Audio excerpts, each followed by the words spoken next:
Bonjour et bienvenue sur la chaîne Price Bank. Ravi de vous retrouver pour vous parler aujourd'hui de fiscalité et notamment de la fiscalité des revenus issus de vos placements.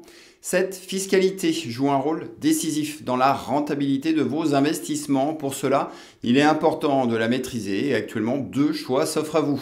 Par défaut, vos revenus de capitaux mobiliers seront soumis à la flat tax de 30%. Sinon, vous pouvez opter pour le barème progressif de l'impôt sur le revenu. Alors, pour être certain de bien choisir, découvrons comment fonctionnent ces deux options fiscales et surtout, voyons ensemble laquelle vous sera la plus profitable. Alors, si tous ces sujets vous intéressent, eh bien, je vous invite à vous abonner à la chaîne pour suivre toutes nos actualités et voyons à présent comment fonctionne cette flat tax.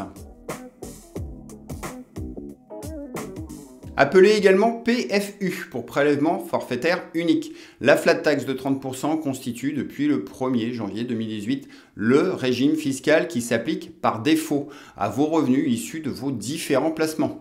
Ce taux unique de 30% se compose d'un impôt de 12,8% auquel se rajoutent les 17,2% de prélèvements sociaux. Et ici, que vous soyez imposable ou non imposable, cette flat tax ne se préoccupe absolument pas de votre tranche marginale d'imposition.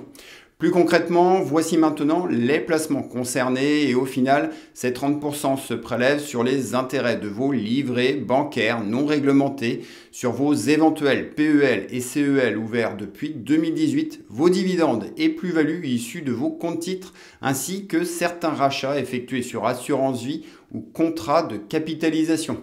Par contre, et rassurez-vous, certains placements échappent à toute fiscalité. C'est le cas de l'épargne réglementée, comme votre livret A, le LDDS ou votre LEP.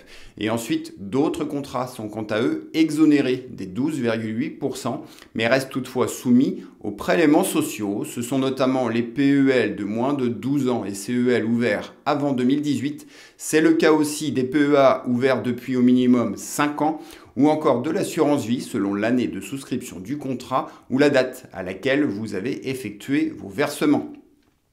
Enfin, notez qu'en ce qui concerne les revenus locatifs et autres plus-values immobilières, eh bien ces revenus ne sont pas concernés par la flat tax. Maintenant, sachez aussi que selon la nature de vos revenus, ces 30%, vous seront prélevés de 3 façons différentes.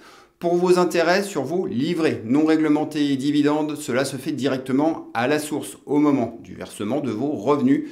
Sinon, pour vos plus-values sur titre, eh bien ce PFU ne s'appliquera pas l'année de la plus-value, mais l'année suivante au moment de l'imposition annuelle de vos revenus et cela se fera après déduction de vos éventuelles moins-values.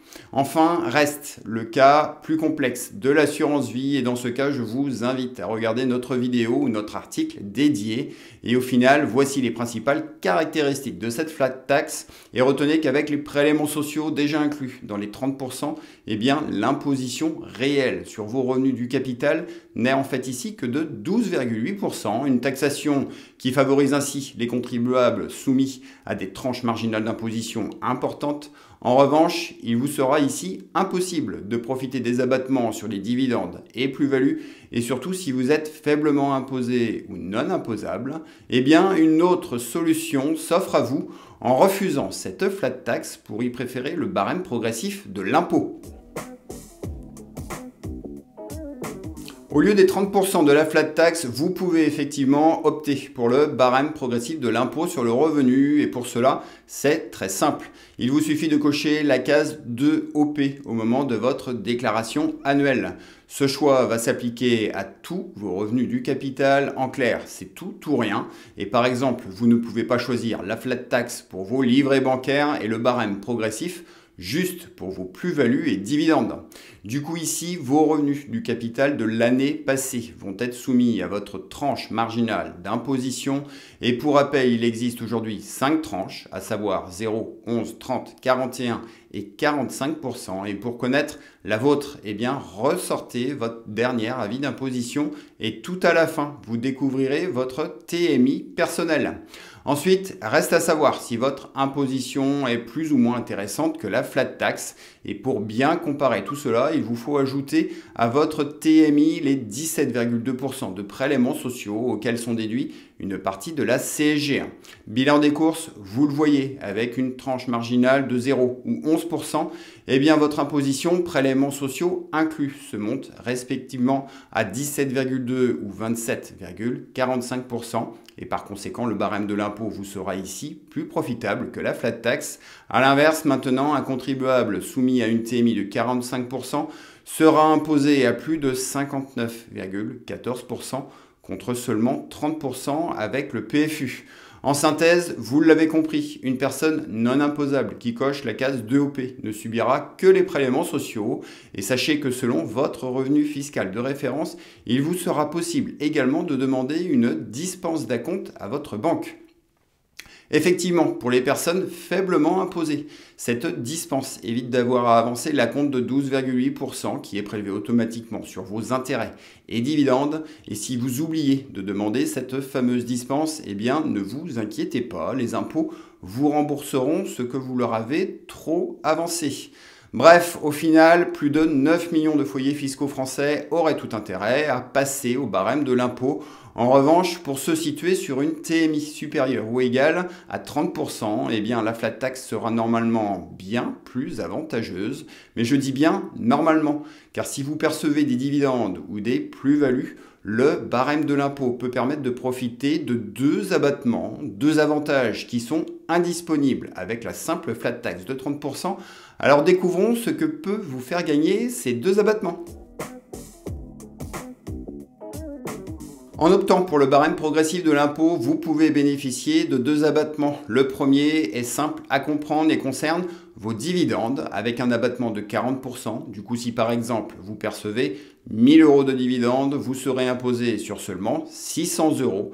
Reste que comme vous le montre le tableau, eh bien ici, dès qu'on atteint une TMI de 30%, la flat tax restera plus intéressante car dans cette situation, même avec l'abattement de 40%, la fiscalité au barème, prélèvements sociaux inclus, sera de 33,16%. Alors à présent, si c'est bon pour les dividendes, passons au second abattement qui concerne cette fois-ci vos plus-values sur vos titres acquis avant le 1er janvier 2018.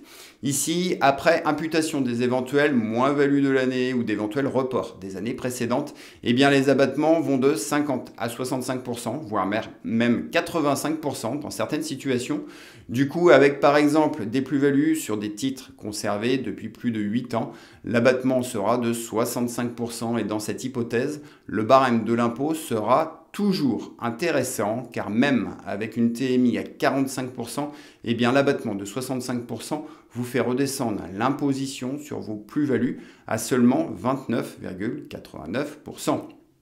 Du coup, selon vos différents placements, voilà l'impact de ces deux abattements sur votre fiscalité. Mais par contre, rappelez-vous que vos revenus du capital doivent être pris dans leur globalité et qu'il n'est pas possible de choisir, par exemple, la flat tax pour vos livrets bancaires et le barème progressif uniquement pour vos plus-values. Alors pour bien choisir, voici ma synthèse et mes tout derniers conseils. En cochant simplement la case 2OP sur votre déclaration d'impôt, eh bien l'ensemble des revenus issus de vos placements seront imposés au barème progressif. Ce choix sera très intéressant pour les personnes non imposables, mais aussi celles ayant une TMI de 11% ou bien encore dans certaines situations pour tous les contribuables voulant bénéficier des abattements non négligeables sur les dividendes et plus-values. De leur côté, les personnes avec une TMI de 30, 41 ou 45% sont les grands gagnants de cette flat tax, car rappelons-le, ce PFU intègre déjà les 17,2% de prélèvements sociaux. Du coup, l'imposition réelle n'est en réalité que de seulement 12,8%. Au final, pour vérifier l'option fiscale la plus avantageuse pour vous, je vous invite à réaliser des simulations au moment de votre déclaration annuelle de vos revenus. Pour cela, il vous suffit juste, avant de valider votre déclaration, de cocher une première fois la case 2OP, d'y noter votre impôt, puis ensuite de revenir sur votre déclaration pour décocher cette case et vous permettre ainsi de comparer instantanément la meilleure option, celle qui sera la moins dolosive possible. Et vraiment, si vous êtes perdu, eh bien n'hésitez surtout pas à contacter le service des impôts le plus proche de chez vous. Ils sauront parfaitement vous aiguiller sur ce sujet. Enfin, pour mon dernier conseil, sachez également que si les années précédentes, vous pensez que vous auriez dû cocher la case 2OP, eh bien, il est toujours possible de rectifier le tir. Pour cela, il existe effectivement un droit à l'erreur qui peut se demander sans pénalité, et ce jusqu'à 2 ans après la réception de votre dernier avis d'impôt. Et concrètement, il vous suffit d'adresser une réclamation par courrier à votre centre des impôts ou sinon via votre messagerie en ligne disponible sur impotgouv.fr. Et au final, voilà toutes les informations que je souhaitais vous donner aujourd'hui. Alors j'espère que ça vous aidera à optimiser le rendement de vos placements et de mon côté, je reste toujours à votre écoute en commentaire. Si ce contenu vous a plu, eh bien, grand merci à vous de liker cette vidéo, de vous abonner et en description, juste en dessous, retrouvez nos liens directs pour accéder à nos articles complets sur la fiscalité, mais aussi nos comparateurs banque et finance, notre très apprécié bilan patrimonial gratuit. Allez, sur ce, je vous dis à la semaine prochaine. Prenez bien soin de vous et retenez qu'avec Price Bank, faites les bons choix pour votre argent, pour des finances qui vous ressemblent, comprises et assumées. Ciao à vous!